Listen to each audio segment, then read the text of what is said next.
नमस्कार, आपका स्वागत है इंडिया पब्लिक खबर में और मैं हूं अर्जिता। लोकसभा चुनाव 2024 के लिए जैसे जैसे नतीजे आ रहे हैं, तस्वीर साफ होने लगी है।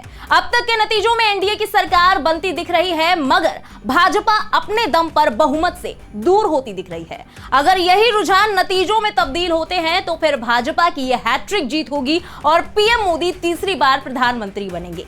लेकिन जब तक फाइनल नतीजे नहीं आ जाते तब तक कुछ भी कहना मुश्किल है, क्योंकि इंडिया गठबंधन भी कड़ी टक्कर देता नजर आ रहा है। लेकिन कहते हैं ना कि किंग से बड़ा किंग मेकर होता है। ऐसे में इस चुनाव में भी दो दिग्गज नेता ऐसे हैं जो हारी हुई बाजी को भी जीत में तब्दील करके बड़ा खेला कर सकते हैं।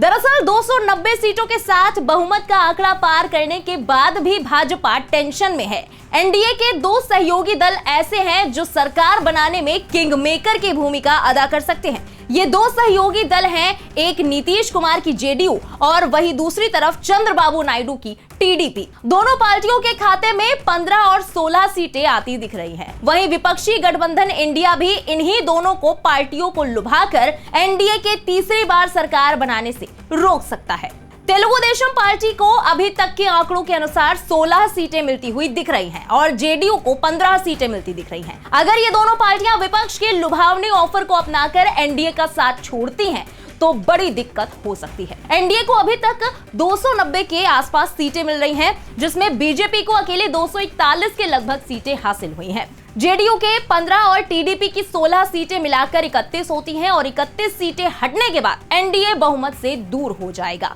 31 सीट घटने के बाद एनडीए 296 से घटकर 265 तक चली जाएगी। ऐसे केस में सत्ता के लिए रस्साकशी का दौर शुरू हो जाएगा।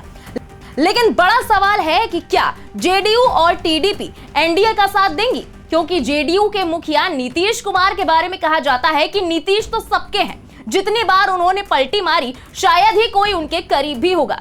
विपक्ष उन्हें पीएम, डिप्टी पीएम या कोई और बड़ा पद का ऑफर दे सकता है। वहीं हाल ही में एनडीए से दोबारा जुड़े टीडीपी के मुखिया चंद्रबाबू नायडू ने भी छोड़ने के संकेत तो नहीं दिए, लेकिन चर्चा है कि उनसे विपक्ष की तरफ से संपर्क साधा जा रहा है। हालांकि अभी कुछ भी ऑफिशियल नहीं है, लेकिन ये दोनों पार्टियां एनडीए या इंडिया किसी के लिए किंग मेकर की भूमिका निभा सकती हैं। बहरहाल अब जल्दी नतीजों के बाद साफ हो जाएगा कि देश की जनता ने किस पर विश्वास जताकर सत्ता की राजगद्दी सौंपी है।